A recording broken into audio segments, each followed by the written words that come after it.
좋아요, 구독. 미국 시장 그리고 암호화폐 시장 함께 알아본 순서입니다. 오늘도 더드림 에센스의 우혜진 전문가 함께하겠습니다. 안녕하세요. 네, 안녕하세요. 자, 미국이 4일째 오르다가 조금 밀렸네요. 네, 그렇습니다. 3대 지수 다시 좀 하락 전환을 했습니다. 그래도 다행히 좀 약하게 좀 하락을 하면서 마감한 모습인데, 자, 어제는 PPI가 발표가 됐고, 오늘은 또 CPI가 발표가 됐죠. 소비자 물가 지수도 소폭 상승을 했고, 국채금리도 반등세로 돌아섰습니다. 자, 9월 소비자 물가 지수 전달보다 0.4% 오르고, 지난해 같은 기간보다는 3.7% 올랐습니다.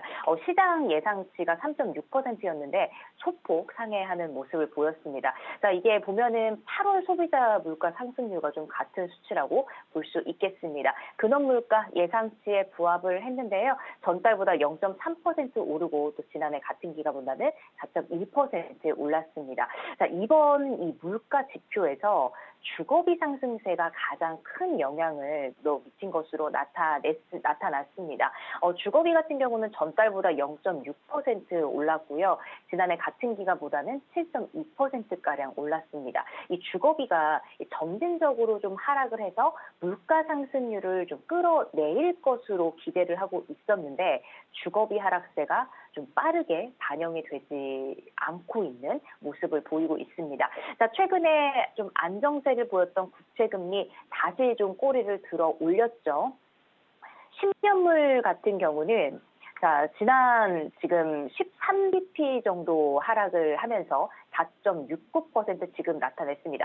장중에는 4.7%까지 넘어섰는데 최종적으로 4.69를 지금 가리키는 모습입니다. 2년물 같은 경우도 7bp가량 상승을 하면서 다시 한번 5%를 좀 뛰어넘었습니다. 5.07% 기록을 했고요. 30년물도 지금 4.85% 나타냈습니다. 이 단기 금리의 상승세가 좀 재개가 되면서 혼조세로 출발했던 증시 주가 좀 오후로 갈수록 조금씩 하락 압력을 받은 모습 좀 보실 수가 있었을 겁니다. 자, 특히 올해 연방정부 적자가 좀 폭발적으로 증가함에 따라서 정부가 계속해서 좀 국채를 발행을 해야 되는데 이 투자자들이 충분히 흡수하지 못할 거라는 지금 우려가 커졌습니다.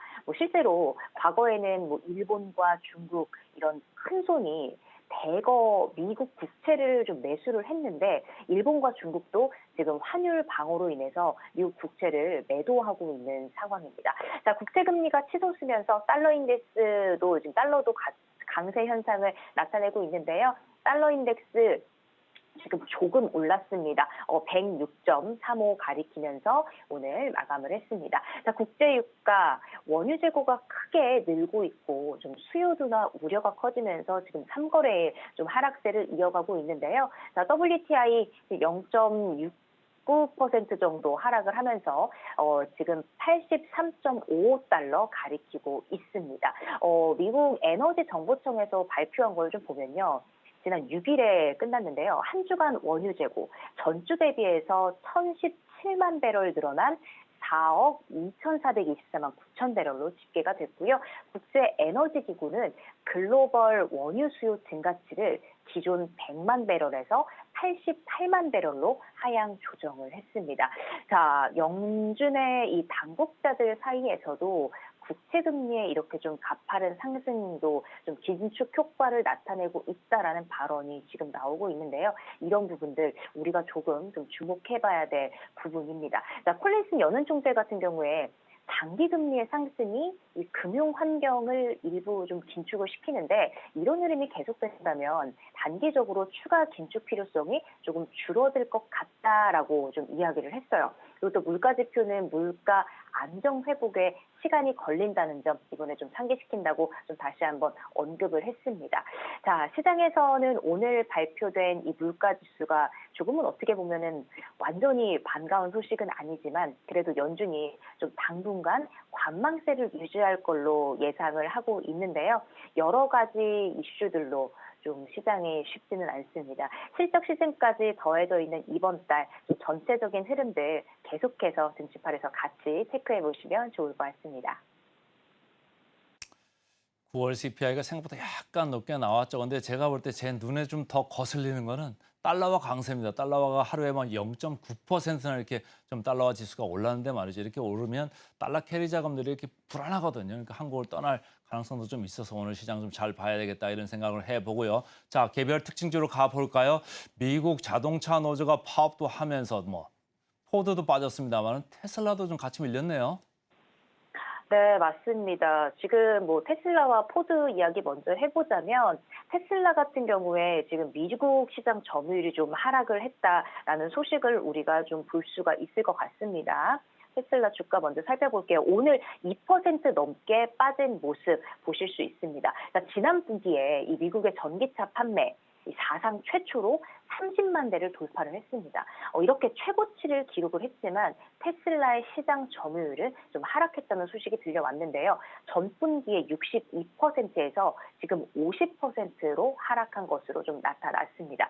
특히 테슬라가 시장 점유율을 좀 높이기 위해서 공격적으로 좀 가격 인하를 단행을 했잖아요. 그런데도 불구하고 시장 점유율이 떨어졌기 때문에 아무래도 이 투자자들, 이 투자 심리에 바로바로 좀 반영이 된 듯한 모습을 오늘 볼 수가 있습니다. 자, 포드 소식도 전해드리도록 하겠습니다. 지금 뭐 전미 자동차 노조의 파업 계속해서 좀 소식이 이어지고 있는데 이 디트로이트 3대 간판 기업을 상대로 파업에 들어갔죠. 자동차 노조가. 근데 돌연 추가 파업을 선언을 하면서 특히나 포드가 공장 생산 중단에 대한 리스크가 굉장히 크게 불거졌습니다. 주가가 지금 계속해서 하방 압력을 받고 있는데 오늘도 2% 넘게 빠진 모습을 보실 수 있습니다. 이 포드의 켄터키 공장 같은 경우는 이 고용 규모뿐만 아니라 매출 측면에서도 정말 가장 규모가 큰 곳으로 꼽히기도 합니다. 이 공장에서는 이 노조원 8,700명이 이 포드의 인기 모델인 슈퍼 듀티 픽업 트럭과 또 포드 익스피디션, 또 링컨 내비게이터 SUV를 좀 조립을 해왔습니다. 자, 이렇게 되면 아무래도 좀 흔들리게 되어 있죠. 이 노조가 전면 파업에 들어가면서 미국 경제 같은 경우에 하루에 5억 달러, 한 달은 150억 달러의 손실을 입을 거란 분석이 있습니다.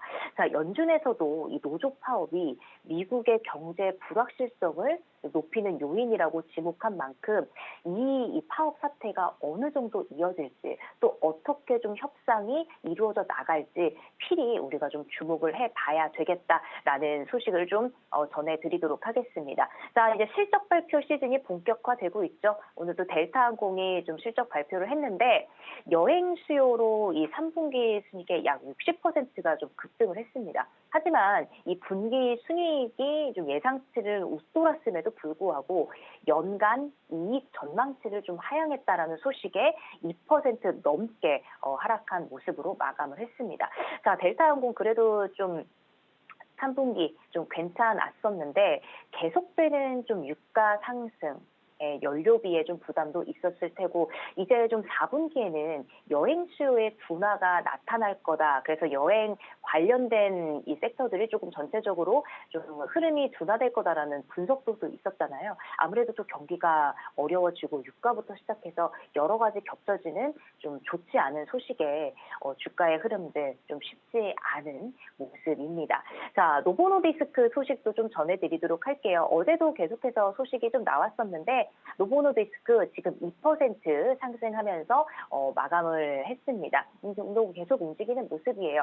자, 노보노디스크 기적의 약이라고 불리는 위고비 지금 없어서 못 판다는 소식은 계속 들으셨을 겁니다. 거기에 이어서 오젬픽의 판매량도 덩달아 늘어나고 있는 상황입니다. 자, 어제 이 오젬픽의 임상시험 당뇨병 환자의 신부정 치료 효과가 입증이 돼서 이 연구를 조기 종영한다라는 소식이 전해졌죠. 이거 굉장히 큰 이슈잖아요. 위고비 같은 경우는 이 매출이 작년 동기 대비해서 무려 6배가 증가를 했고요. 오젬픽 매출도 작년 대비해서 59%가량 증가를 했습니다. 굉장히 큰 폭으로 증가를 한 거죠. 자, 이 두 비만 치료제가 미국에서 정말 폭발적으로 팔리면서 일부 기업들이 이 위고비와 오젬픽을 보험금 지급 대상에서 좀 제외를 하기도 했습니다. 또 더 큰 이슈는 할리우드 스타들과 또 인플루언서는 물론이고 이 일론 머스크 를 비롯해서 좀 억만장자들도 밀고비 같은 이 치료제를 이용하고 있다라고 하잖아요. 그렇기 때문에 아무래도 더욱더 이슈가 되고 또 국내에서까지도 이 비만약에 관련된 부분들 좀 떠들썩한 모습들 보실 수 있을 것 같습니다. 자, 전 세계 비만 시장 규모가 지금 2030년에 770억 달러, 우리 돈으로 따지면요, 무려 101조 원이 넘는 금액입니다. 이렇게 커질 것으로 좀 전망을 하면서 비만약에 대한 앞으로의 수요 전망, 우리가 조금 기대해봐도 좋을 것 같고, 이 미국의 헬스케어 주들을 시작으로 해서 국내 시장까지 좀 어떤 영향을 미칠지 좀 계속해서 함께 체크해 보시면 좋을 것 같습니다. 자, 우리 우혜진 전문가가 얘기해 주신 것 같이 지금 테슬라 주가 밀렸고 포드 주가 밀렸습니다만은 다행히 IT 쪽에서는 괜찮았죠. 필라델피아 반도체 지수 0.3% 올랐고 애플 또 오르고 엔비디아도 같이 좀 올라서요. 우리 시장 약간 그 희위가 엇갈릴 것 같고 헬스케어도 괜찮았죠. 그래서 전체적으로 그 잘 보시면은 오늘도 장은 그나마 조금 밀릴 수는 있습니다만 견딜 수도 있겠다 이런 생각도 좀 해보고요. 자, 비트코인으로 가보겠습니다. 비트코인 시황 어땠습니까? 네, 비트코인 최근에 좀 횡보세를 보이면서 이어가고 있는데 또 밤 사이에는 좀 하락하는 모습 보이다가 지금은 좀 다시 플러스로 전환을 했습니다. 0.27% 오르면서 지금 3,670만 원 선 좀 기록을 하고 있는데 이 아무래도 비트코인이 전쟁 리스크와 금리 인상 뭐 이런 여러 가지 시장의 그런 이슈들도 반영을 할 수밖에 없잖아요. 그래서 계속해서 좀 혼란을 하면서 등락을 반복한 모습 보실 수 있습니다. 뭐 이더리움과 리플 같은 경우도 지금 조금씩 빠지는 모습이에요. 이더리움은 1.12% 빠지고 있고 리플 같은 경우도 지금 하락하는 모습 0.15%좀 약세로 하락하는 모습 지금 보실 수 있습니다. 전체적으로 좀 혼란스러운 시장이 아닐까 좀 이렇게 생각을 하고 있는데 이 연준의 비둘기파적 발언도 있었지만 여전히 추가 금리 인상에 대한 의견들이 계속적으로 좀 제기가 되잖아요. 지금 어떤 뭐 지표나 뭐 어떤 이슈들이 발표가 되면서 계속 조금 의견들이 엇갈리고 계속 의견들이 나오고 있는 상황인데 아무래도 가상자산 시장도 조금은 영향을 받는 모습을 보이고 있습니다. 자, 또 비트코인 이 채굴업자의 대량 매도가 좀 가격 하락을 좀 촉발했을 가능성도 지금 나오고 있습니다. 4월 이후에 최대 규모라고 볼 수가 있는데요. 이 채굴자들이 운영 비용을 조금 상쇄하기 위해서 비트코인을 판매를 하고 있는데 이 어떻게 보면은 드문 일은 아니지만 시장에 좀 상당한 매도 압력을 지금 이 부분이 가할 수 있는 좀 부분입니다. 자, 그리고 또 JP모건에서 보고서를 하나 냈는데요. 비트코인 채굴 산업이 좀 시련을 겪고 있다라고 하면서 주요 채굴 업체의 투자 등급도 조정을 했습니다. 자, 그리고 비트코인 현물 ETF가 승인이 되면 이 기록적인 해시레이트를 가져올 걸로 예측을 하면서 채굴 기업의 수익성을 위협하는 좀 반감기도 임박을 했기 때문에 채굴 산업이 지금 좀 위기에 직면한 상황이다라고 좀 이야기를 또 했습니다.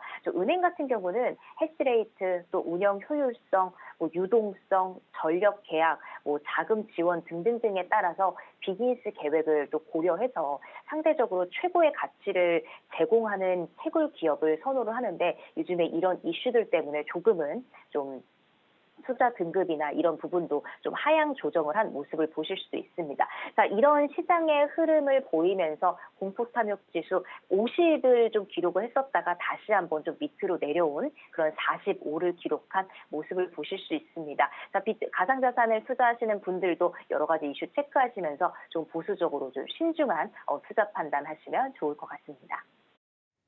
오늘도 이른 아침부터 고생해 주신 우혜진 전문가 고맙습니다. 네, 고맙습니다.